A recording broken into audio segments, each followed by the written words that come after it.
What if your spiritual awakening wasn't just a blessing, but a biological and psychological time bomb? Carl Jung didn't just study the psyche, he mapped the hidden terrain between enlightenment and insanity. And what he discovered was chilling. There's a point on the path where your vibration becomes so high, it starts to dismantle reality as you know it. Not just metaphorically, literally. Your body trembles, time unravels, people vanish from your life, and the universe begins responding to your thoughts with terrifying precision. Most aren't warned about this. They're told to raise their frequency, follow the light, love and light their way to the top. But Jung knew the truth. Rise too fast, and the shadows come for you. Your ego begins to fracture, your subconscious bleeds through. You start to vibrate out of the human game, and the symptoms are often mistaken for madness. These are not beginner-level signs. These are the red flags that your vibration is surging into territory where few return unchanged. And if you've experienced them, your awakening isn't just happening, it's going critical. This is not a drill. This is the reckoning point. Let's get started. 1. The threshold effect, when spiritual growth outpaces integration. There comes a moment on the path of awakening where expansion moves faster than embodiment. The seeker touches realms of immense clarity, profound insight, or spiritual ecstasy, but their nervous system and psyche haven't caught up. This is what Jung hinted at when he warned that one does not become enlightened by imagining figures of light, but by making the darkness conscious. When your vibration rises too rapidly, you cross what we'll call the threshold effect, the energetic point where your spiritual evolution begins to outpace your psychological integration. At first, it may feel exhilarating. You meditate, manifest, and tune into higher frequencies with increasing ease. Synchronicities multiply. Time begins to dissolve. But beneath the surface, your subconscious is scrambling. Old trauma patterns haven't been dissolved. They've only been bypassed by the speed of your ascent. Jung understood this imbalance as a splitting of the psyche, where the conscious mind basks in light, but the unconscious becomes more shadowed, more neglected, more unstable. This misalignment creates a spiritual dissonance. You might feel emotionally fragile, intensely sensitive, or even overwhelmed by intuitive downloads. Rather than grounding your awareness, you become fragmented by it. It's like trying to pour lightning through a light bulb. The vessel wasn't designed to handle such voltage. Many mistake this chaos for a spiritual failure, but in truth, it's an evolutionary overload. Your vibration is too high for your current energetic infrastructure. What Jung would have urged here is integration, the soul's descent into the body to match the ascent into spirit. Without integration, high vibration becomes like a drug, euphoric but unsustainable. It leaves the seeker unrooted, hyperstimulated, and vulnerable to illusion. This is the shadow side of ascension that few talk about. The vibrational journey isn't just upward, it's also downward and inward. To truly rise, one must learn to hold more light and more shadow at once. So if you're feeling this threshold tension, where your spiritual downloads outpace your emotional stability, don't panic. This is a sign of profound growth. But it's also a cosmic checkpoint. Your higher self is asking, can you stabilize the frequency you've unlocked? That's the work now, not chasing higher vibes, but anchoring what you've already received into your nervous system, your breath, your bones. That's how you transcend the threshold. Not by escaping it, but by fully embodying it. 2. Energetic overload. Physical symptoms of high-frequency burnout. As your vibration intensifies, your body becomes the first line of feedback, and sometimes resistance. People often assume that a higher frequency leads to perfect health and limitless vitality, but the truth is more nuanced. Jung understood the psyche as a system of balances, and when consciousness surges upward too quickly, the physical form may begin to tremble under the weight of that expansion. This is what we call energetic overload, when your biology struggles to keep pace with your light body. Strange symptoms begin to emerge. Insomnia, heart palpitations, dizziness, unexplained fatigue, or waves of heat and cold. Some even feel pressure in the forehead or crown, as if their brain is trying to stretch into another dimension. These are not random. They are feedback signals from a system in upgrade mode. Your electromagnetic field is changing, your nervous system is recalibrating, and your cells are adjusting to higher information bandwidths. But without grounding, this new frequency becomes a burden rather than a blessing. Jung believed that the body is the unconscious made visible. And so, when the unconscious is overwhelmed by light it cannot yet digest, the body becomes the battleground. The heart races because it's detecting subtle energy shifts. The digestive system may slow or spasm because it's purging old densities. The body is not failing, it's adapting. But that adaptation process can feel like a breakdown when we don't understand what's truly happening beneath the skin. This phase can lead many to fear their own awakening. They mistake the energetic detox for illness or punishment, when in fact, it's an initiation. The key is to support the vessel. Breathwork, hydration, mineralization, and time in nature become vital tools. You are not just a spirit in a body. You are a frequency moving through form. And form needs time to catch up. There is no shame in slowing down to let your body rewire itself. In fact, that's the wise path forward. So if you find yourself overwhelmed physically while climbing vibrationally, honor it. These signs don't mean you're broken. They mean you're expanding. But expansion without restoration is unsustainable. Even stars collapse without balance. Your job now is to stabilize the current, to give your body the care it needs so your soul can shine through it without short-circuiting the system. 3. The alienation phenomenon. Why you feel misunderstood at higher vibrations. As your vibration rises, something subtle but profound begins to happen. You start to feel like a stranger in your own life. Friends who once resonated now feel distant. Conversations lose their flavor. The world begins to sound like noise, while your inner world becomes a symphony of meaning. Jung understood this alienation well. It's the price of individuation, the sacred journey of becoming your true self. But when your frequency leaps ahead of your environment, you may start to wonder if you're going crazy, or worse, destined to walk alone. This feeling isn't just emotional, it's energetic. You've shifted into a different frequency band, and the people around you can feel it, even if they don't understand it. Some might withdraw from you, others might mock or challenge your evolution. And here's the paradox. The higher your vibration climbs, the less visible you become to those anchored in denser states. It's like you're speaking a language only few can hear and fewer can respond to with truth. Jung described the loneliness of the awakened individual as a consequence of perceiving realities others are blind to. Your vibration becomes a mirror, and for many, that reflection is uncomfortable. They sense something different in you, but they don't know what it is, so they retreat.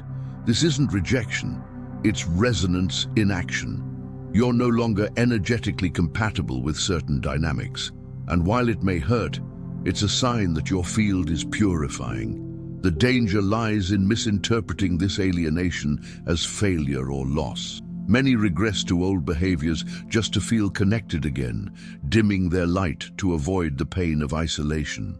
But Jung would remind us, alienation is often the first step toward integration at a higher level. You are not being cast out, you are being carved into something deeper. Loneliness, in this context, is a sacred cocoon. It prepares you for the tribe that matches your truth. So if you find yourself surrounded by silence or misunderstanding, take heart. You're not alone. You're just early. You've stepped out of the collective trance and into sovereign awareness. And while the air is thinner at this altitude, it's also purer. Trust that your frequency will eventually call in those who vibrate where you do. Until then, let the alienation refine you. Let it shape your authenticity like a diamond under pressure. 4.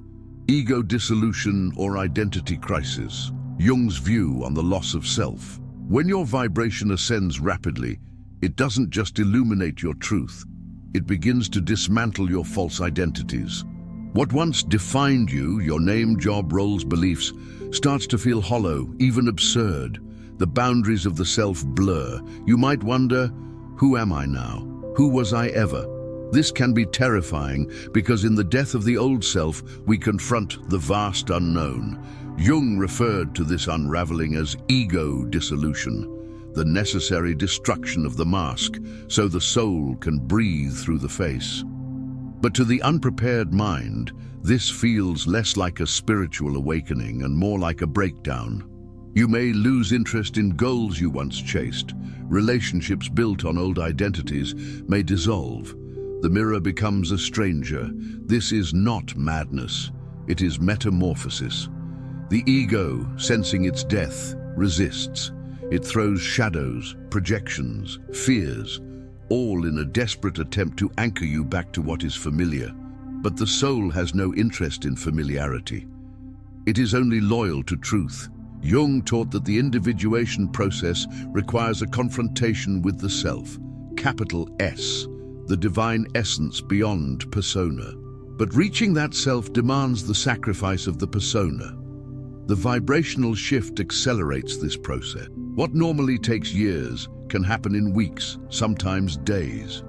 The danger: misidentifying this ego death as a crisis rather than a calling. Without guidance, seekers may feel lost, fragmented, or nihilistic. But this void is sacred. It is the fertile soil of rebirth. To survive this passage, one must embrace unknowing. The mind will panic, but the heart will whisper, keep going. This is where breath becomes your anchor, stillness becomes your compass, and presence becomes your home. You are not losing yourself, you are shedding the self you were never meant to remain.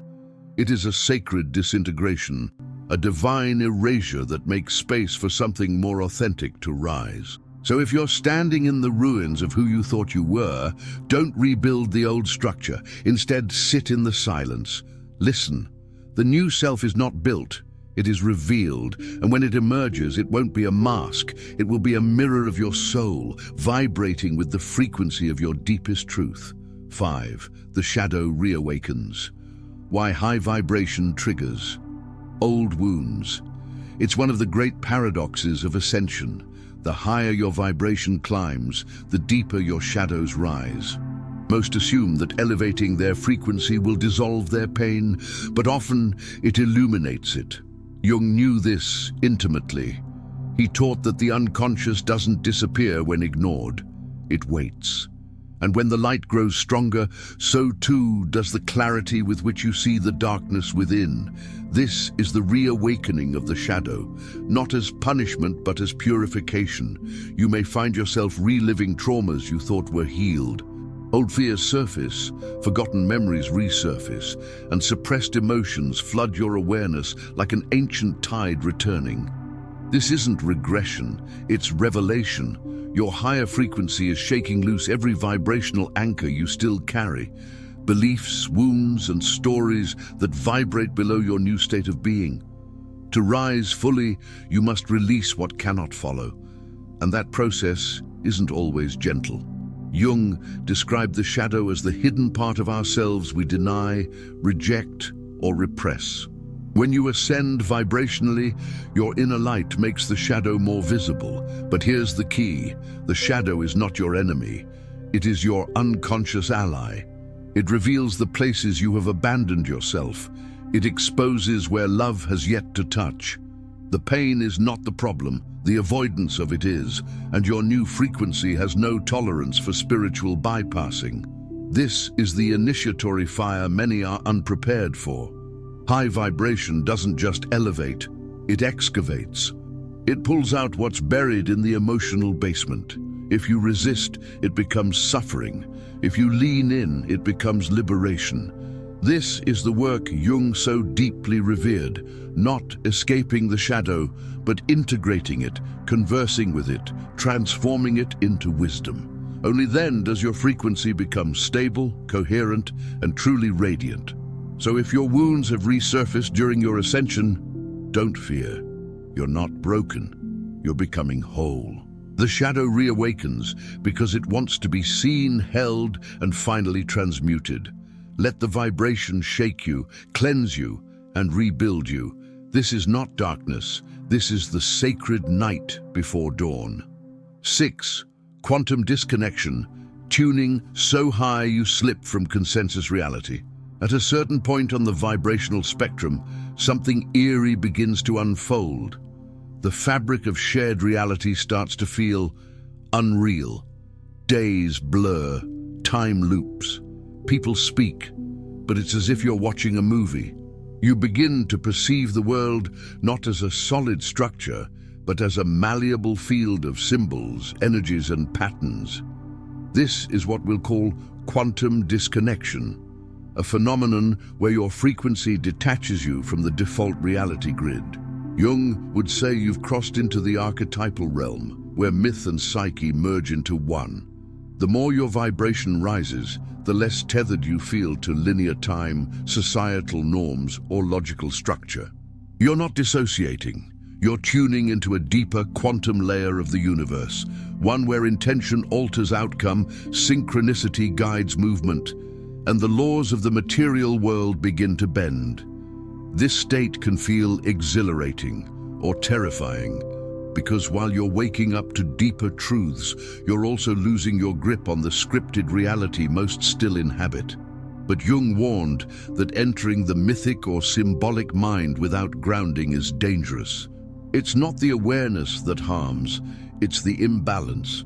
When you vibrate too high without anchoring, you risk becoming untethered from collective agreements, jobs, relationships, even your own sense of responsibility. This is where seekers often get labeled as crazy or unwell. But what's really happening is a shift in perceptual frequency. You're accessing the observer's position, but forgetting to return to the game. In quantum terms, your vibration now resonates with non-local consciousness. You're no longer a fixed point, you're a wave. Reality becomes fluid. The challenge now is navigation. You must learn to oscillate, to visit higher realms without disconnecting from the body, the earth, the human experience. Because while we are infinite, we are also here. And the human form is not a prison, it's a portal. So if you're feeling unplugged from consensus reality, know this: it's not a fall, it's an ascension. But you must balance your wings with roots. Jung's wisdom was clear. Even the most cosmic insight must be integrated into the practical. Walk between worlds, but don't forget which one you're standing in. That's how a mystic becomes a master. 7. The observer becomes the observed. Psychic perception and surveillance energies. As your vibration sharpens, something uncanny begins to unfold. You stop merely observing reality and start feeling as if reality is watching you. It's a shift Jung would have described as the reversal of psychic direction, when the unconscious no longer hides behind the curtain, but begins to engage directly with your awareness. You are no longer just perceiving the field is perceiving you back. You become known by reality itself, and that can feel unsettling. At high frequencies, your psychic senses open wide. You begin to sense energies behind people's words, patterns within random events, invisible forces that brush past you like echoes from other dimensions. But there's more.